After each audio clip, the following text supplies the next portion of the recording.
और कल्पना करके देखना आप कि अगर आप जिसकी तैयारी कर रहे हैं उसमें अगर आपका नहीं होता है, तब आप क्या करेंगे? कौन सा रोजगार करेंगे? लोगों को कैसे फेस करेंगे? लोग कहेंगे आपसे, घर वाले भी कहेंगे, आसपास का समाज भी कहेगा कि बीए किया, बीएड किया, एमए किया, खर्चे किए घर परिवार के, विभिन्न शहरों में रहा, फिर आके मजदूरी करनी थी, तो ये सब क्यों किया? क्या आप उस स्थिति के लिए तैयार है? आप सोचिए कि आप अभी अध्यापक के सपने देख रहे हैं और आप अपनी गलतियों से अगर बाहर होते हैं, तो उसके बाद क्या आपसे मजदूरी होगी? इतना अच्छा पढ़ लिखने के बाद में आप किसी भी दुकान पे या किसी खेती किसानी में, मजदूरी में आप अपने आप को कभी भी स्वीकार नहीं कर पाओगे, कभी भी स्वीकार नहीं कर पाओगे। क्योंकि पढ़ाई नहीं की है तो दिक्कत नहीं, क्योंकि उसने माइंड सेट कर लिया कि मुझे मजदूरी करनी, बात खत्म। आपने तो बहुत ड्रीम देखे हैं, आपके परिवार ने भी आपसे ड्रीम देखे हैं, आपके समाज ने आपके ऊपर नजरें गड़ा रखी है कि कब फेल हो और इसके मजे लें।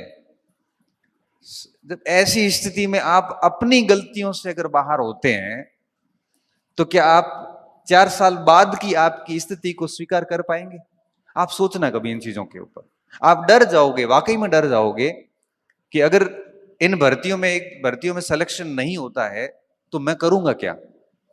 अगर आप बिजनेसमैन है तो टेंशन नहीं है, बिजनेस संभाल लेना। अगर आप बहुत बड़े कृषक के, जमींदार टाइप के, तो ठीक है, खेती किसानी संभाल लेना। अगर आप मध्यम वर्गीय गरीब परिवार से व्यक्ति है, तो सोचना कि बड़ा भविष्य को देखकर डर लगेगा कि यार क्या करेंगे फिर।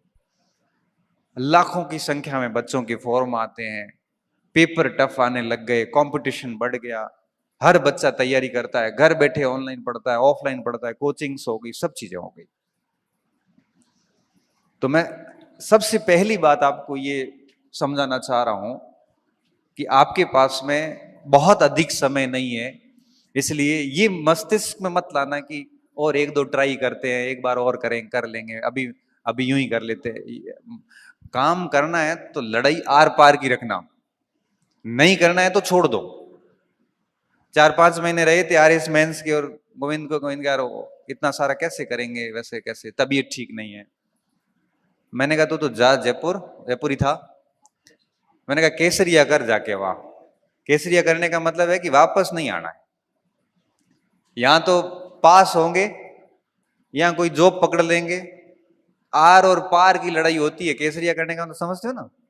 युद्ध में जब सेना के अंदर राजा केसरिया करता था, तो उसके बाद लड़ाई भी उस हिसाब की होती थी। फिर घंटे काउंट नहीं होते थे, फिर बस तलवार चलती थी, कितनी लाशें गिरी ये नहीं देखा जाता था। तो मैं स्टूडेंट को कहता हूं, जब इस कंपटीशन की लाइफ में आ गए हो, तब ये आधी अधूरी पढ़ाई वाला ढोंग मत करना, फिर रखना केसरिया ही। अब कहानी को बहुत अच्छे से सुखद समापन करके ही घर जाएंगे। ऐसा नहीं है कि वहां सब फेल हो गया हूं। और इतना कंपटीशन है नहीं मार्केट में जितना आपको लग रहा है, क्योंकि पिछले 10 साल की विभिन्न भर्ती परीक्षाओं की आप कट ऑफ देखना, डाउन होती जा रही है।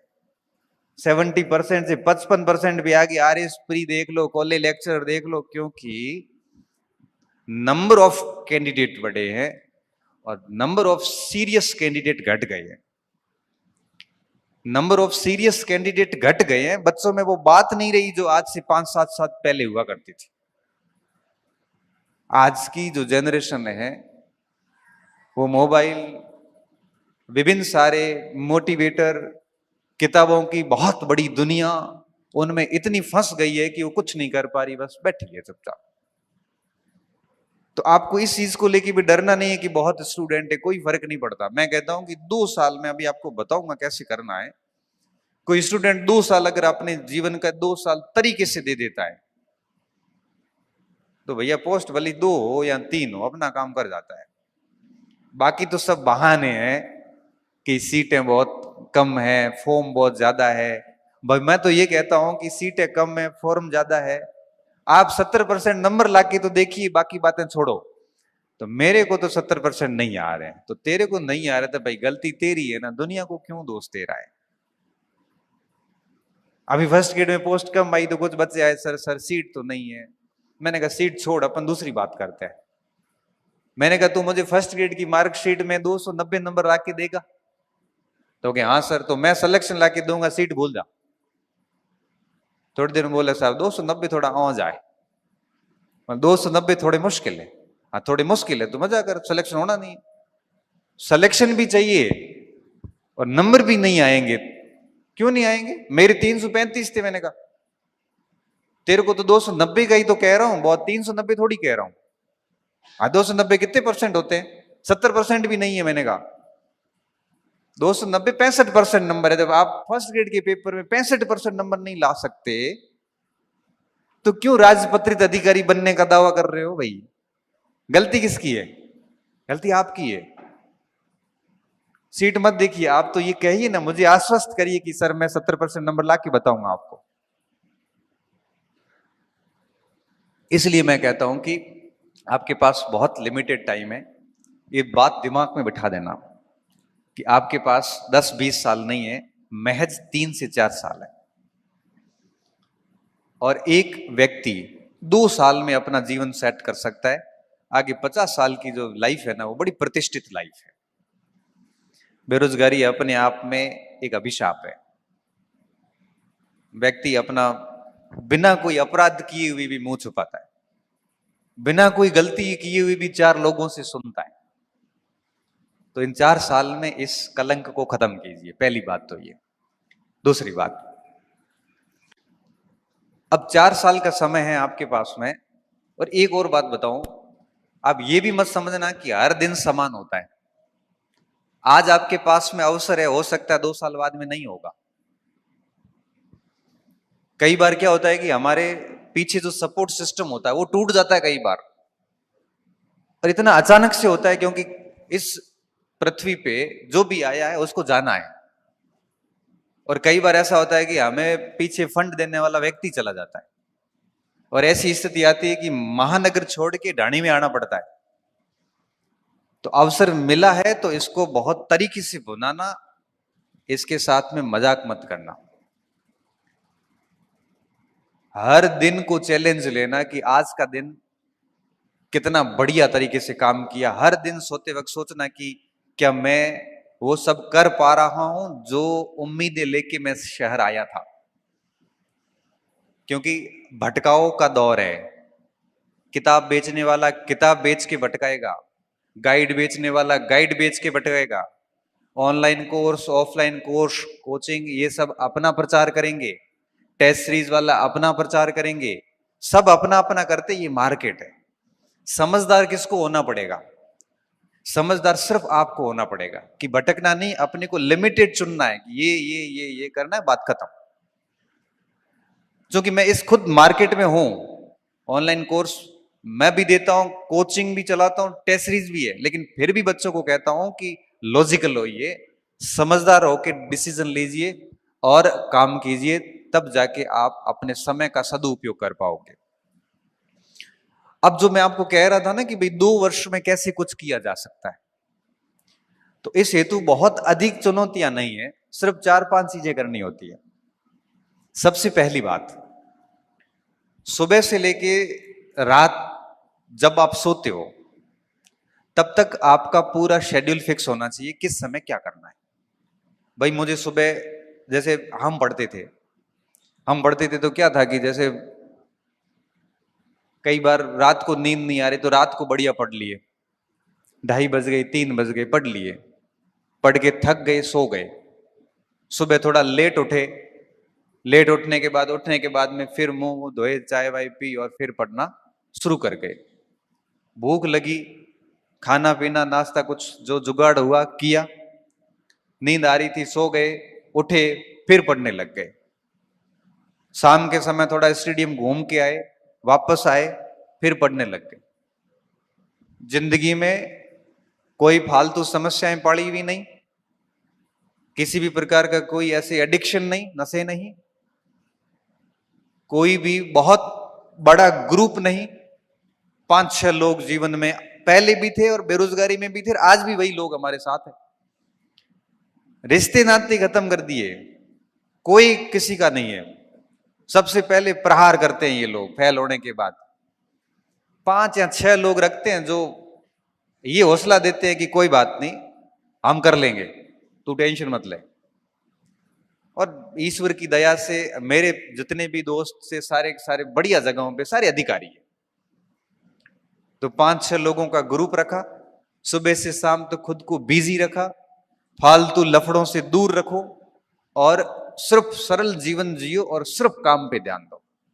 आपके 2 ही मित्र होने चाहिए, किताबें, टेबल किताबें और खेल का मैदान। खेलने थोड़ा कूदने एक्टिविटी थोड़ा किया करो, भले किसी जगह जाके सड़क पे ही 2-5 किलोमीटर थोड़े घूम लिए 15-20 मिनट, क्योंकि कई बार थोड़ा घूमने से भी अच्छे विचार दिमाग में आते हैं।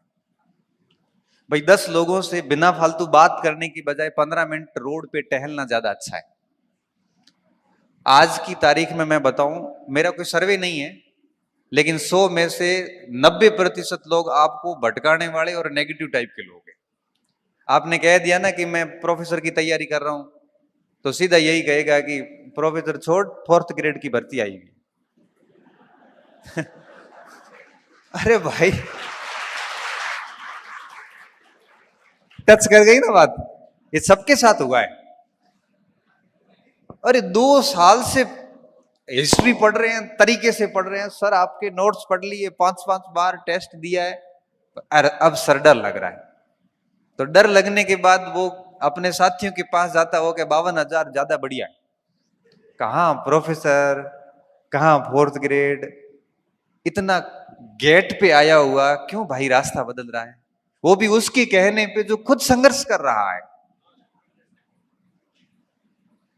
भाई अवशेष बच जाए, उससे पहले जो शेष है उसको विशेष करिए।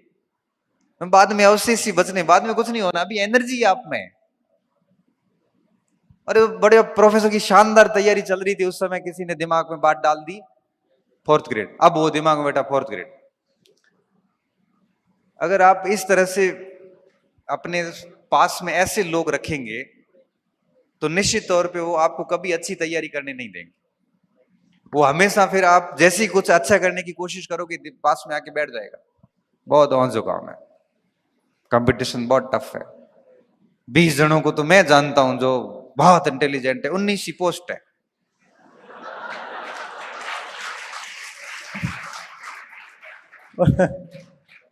मतलब सारी लिस्ट तेरे से तय होगी पूरे राजस्थान में और कोई नहीं होगा। और इतना झूठ व्यक्ति इतना कॉन्फिडेंस से बोलता है, आपको लगता है कि दुनिया में इससे सच्चा व्यक्ति कोई नहीं, बहुत गंभीर आदमी है, और आप उसके ऊपर जबरदस्त तरीके से भरोसा करते हैं और आप अपना डायरेक्शन चेंज कर देते हैं।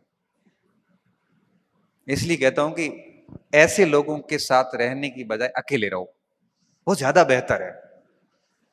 अकेले रहोगे तो बढ़िया कर पाओगे, नहीं तो ऐसा व्यक्ति रखो जो आपसे 20 हो, 18 नहीं हो। उनके साथ रहोगे तो हमेशा लगेगा कि मुझे इनसे ये सीखना है, मुझे अब इनसे ये सीखना है, अब ये चीजें मुझे मुझे इनसे और सीखनी है।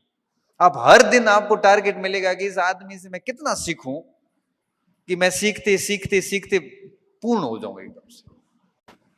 ऐसे व्यक्ति पास में रखिए आप, क्योंकि अगर आप चाहते हो कि जीवन की कहानी 2-3 साल में ये बेरोजगारी का दंश खत्म करना है, तो बहुत बढ़िया लोग पास में रखिए, क्योंकि बहुत कुछ डिपेंड करता है कि आप किसके साथ हैं। सुरेंद्र जी कह रहे थे थोड़ी देर पहले कि मेरी 49, गोविंद की 90+ स्टेट मेरिट में था। बहुत सही बात है, बहुत ब्रिलियंट स्टूडेंट रहा है। और मैं, मेरे परिवार में सबसे कमजोर स्टूडेंट है, मेरा रियल छोटा भाई है, ऐसा में ऐसी बात नहीं, 8 साल छोटा है। और मेरे घर में भी किसी को डाउट नहीं था इसको लेके कि भाई इतना इंटेलिजेंट है तो अपना काम कहीं ना कहीं बढ़िया कर लेगा। मेरे साथ समस्या ये थी कि मैं 5-7 बार पढ़ता हूं तब जाके एक चीज याद होती, मन ही मन में सोचता हूं कि बाबर का बेटा हुमायूं था, बाबर का बेटा हुमायूं, तब जाके मेरे को बाबर का बेटा हुमायूं था याद रहता। नहीं रहता, सच में नहीं रहता था। बहुत बहुत बिलो द एवरेज स्टूडेंट रहा हूं मैं। और ऐसा नहीं था कि कोई रोल आवारा, ऐसी आदतें भी गलत नहीं थी, उसके बावजूद भी खूब मेहनत करने के बाद में परसेंटेज नहीं बने, क्योंकि औसत बुद्धि का स्टूडेंट था। लेकिन जब मैं गांव से जब बाड़मेर आया, तो बाड़मेर आने के बाद में क्या होता है, मैं कितना सौभाग्यशाली व्यक्ति हूं, क्योंकि भगवान क्या है कि सबको कुछ न कुछ खूबी के साथ कमी भी देता है और कमी के साथ खूबी भी देता है, सब देता है। बहुत ब्रिलियंट है, वो अधिक समय बैठ नहीं सकता, उसके अंदर से ऐसी हालत खराब होती है उठ के चला जाएगा। बहुत कमजोर है, वो बैठता बहुत है, उसको याद थोड़ा कम होता है। ये दोनों में बराबर चीजें दी हुई है। अब मैं जब शहर आया, तो शहर आने के बाद में देखो मुझे संयोग से कितने अच्छे लोग मिलते हैं, यूं ही अनायास ही मिल जाते हैं स्टेडियम में, पार्क में, और धीरे धीरे धीरे मेरा एक अलग ग्रुप बनता है। और सारा ग्रुप कौन, जो यूपीएससी दे रहा है, कोई असिस्टेंट कमांडेंट दे रहा है, कोई कमांड डिफेंस सर्विस दे रहा है, कोई सिविल सर्विस दे रहा है। मेरे लिए सारा नया, फराटेदार इंग्लिश बोल रहे हैं, हिंदी में वैश्विक मुद्दों पर डिस्कस चल रहा है, सब अपने अपने रजिस्टर बिल्कुल फॉर्मल ड्रेस में, क्योंकि कई तो लगे हुए थे ऑलरेडी इंटरव्यू की ड्रेस पहने हुए, शानदार। मैंने कहा क्या व्यक्तित्व है ये। पहले दिन देखा रघुनाथ बिश्नोई को देखा, मैंने कहा क्या लड़का है ये, इतनी तो शानदार बात रखता है, इंग्लिश में भी हिंदी में भी, उतनी बढ़िया ड्रेसिंग सेंस, बिल्कुल लूज टॉक नहीं, टू द पॉइंट बोलना, कोई फालतू की बात नहीं। हर दिन सोचता था यार इसका कुछ परसेंटेज भी बन जाऊं ना तो अपना जीवन सेट है। और जब उन लोगों को देखा ना, तो पहले जो साथ में थे ना, तब लगा कि ओ उनसे दूर होना फायदेमंद है।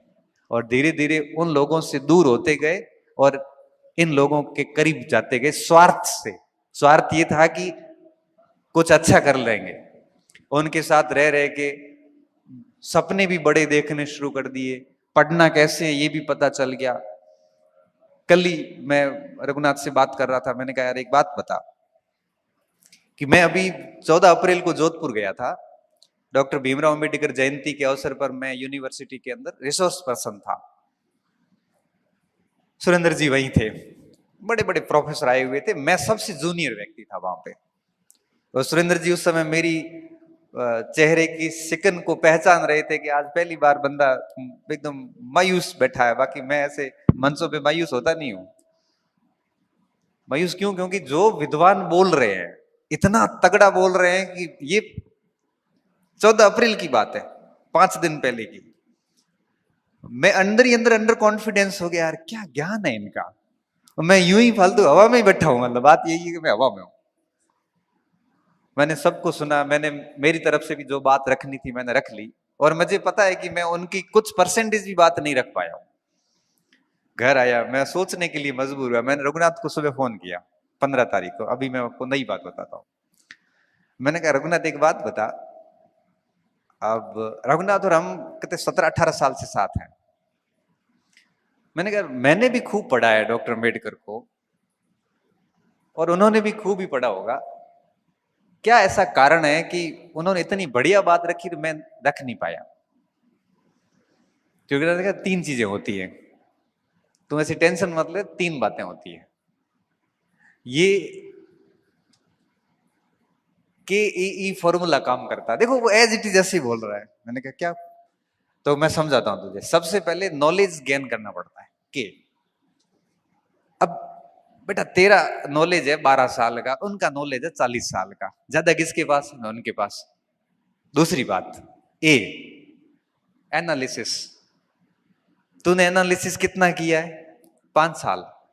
वो एनालिसिस कर रहे हैं 30 साल से। और तीसरा एक्सपीरियंस। तेरे पास कितना है? मैं पहला ही है। उनके पास 50 सेमिनार का होगा। नॉलेज, एनालिसिस एंड एक्सपीरियंस, तीनों में ही वो बेहतर है। और ये तीनों चीजें तेरे में आई तो भी शानदार बात रखेगा। और ऐसे मंचों पे मैं उनसे अधिक अच्छी बात रख सकता हूं। क्यों? क्योंकि इस फील्ड का नॉलेज भी मुझे अधिक है, इस फील्ड का एनालिसिस भी मेरा तगड़ा है, और एक्सपीरियंस भी उनसे अधिक है। उस समय जाके मेरे को थोड़ा ठीक लगा कि भाई मैं गलत नहीं हूं, अनुभव की कमी है, और समय के साथ मैं पढ़ता रहूंगा तो मैं भी उन विद्वानों की तरह अपनी बात रख सकता हूं। एक अच्छे दोस्त का होने का इतना फायदा मिलता है कि आप जिंदगी में किसी भी मोड़ पे उससे बात करके अपनी उलझनों को दूर कर सकते हो। अब आप सोच सकते हो कि आप मेरे बारे में ये सोचते होंगे कि बड़ी छवि बना रखी होगी, सर ये वो, जबकि मैं खुद फंसता हूं तब मैं किसी से पूछता हूं कि यार वैसी स्थिति इसका क्या करना, कैसे, क्या मैं कमजोर हूं या मुझे और क्या करना चाहिए। तो कोई भी व्यक्ति पूर्ण नहीं होता। तो मैं कह रहा था आपको कि अपना अच्छा ग्रुप रखिए पास में। और अच्छा ग्रुप कब बनता है, जब आप अच्छे व्यक्ति के साथ में कोई मिलता है तो उससे जुड़ जाए और बुरे व्यक्ति को धीरे धीरे दूर कर दें। देखते ही देखते आप बहुत अच्छा ग्रुप अपने आसपास पाओगे।